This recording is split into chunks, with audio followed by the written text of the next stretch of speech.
Oh, hello there and welcome on in. Things look a little bit different today, don't they? Anyways, that's because we want to try out something a little bit new. If you enjoy Magic the Gathering and have not been around since the beginning, there's a good chance you might have missed out on some of the more interesting designs and mechanics that the game has had in its lifetime. And what better way to do this than by starting from the very beginning?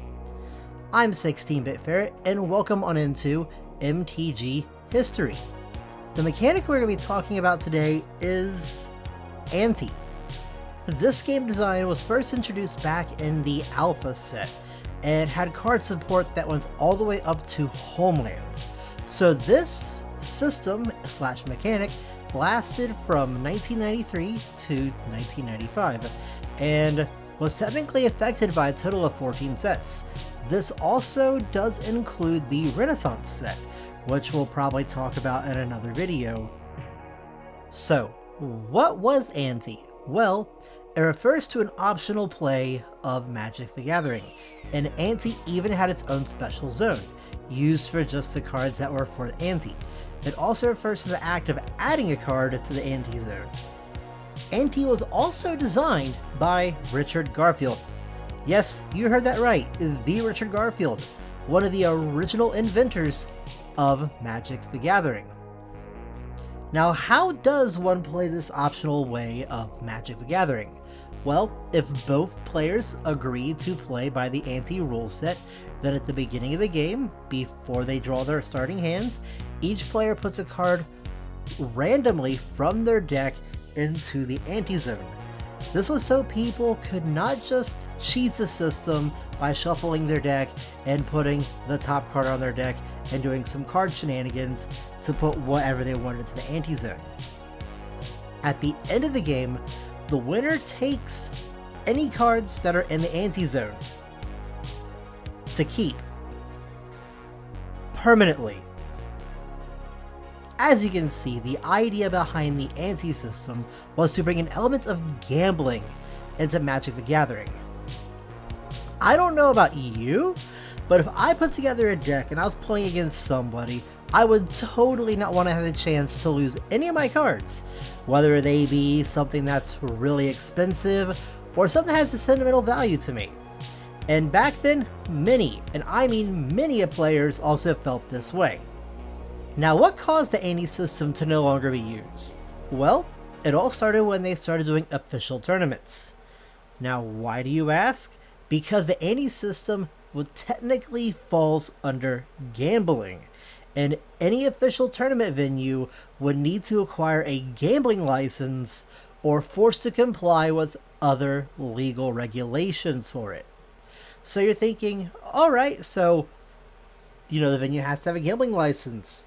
Well, I decided to do some research on that right there, and oh boy, let me tell you, it is not cheap for a venue to acquire a gambling license, let alone the process it would require and all the red tape it would require just for the Ante system to even be used. And I don't know about you, but a card game that's only been around for 3 years, I highly doubt that Wizards of the Coast will be willing to ante up the cost for official tournaments. Meaning that all official tournaments would have to play without using the Ante system in place. Thus then making the Ante system an unofficial way of playing Magic the Gathering. So this then caused a ban across the entire board of banning Ante in any and every single sanctioned event. Also in turn, making any card that mentioned the system to be banned in the process. Now, how many cards were affected by this? How many cards had Ante mentioned in them, you may ask? Well, believe it or not, it was only a total of 9 cards.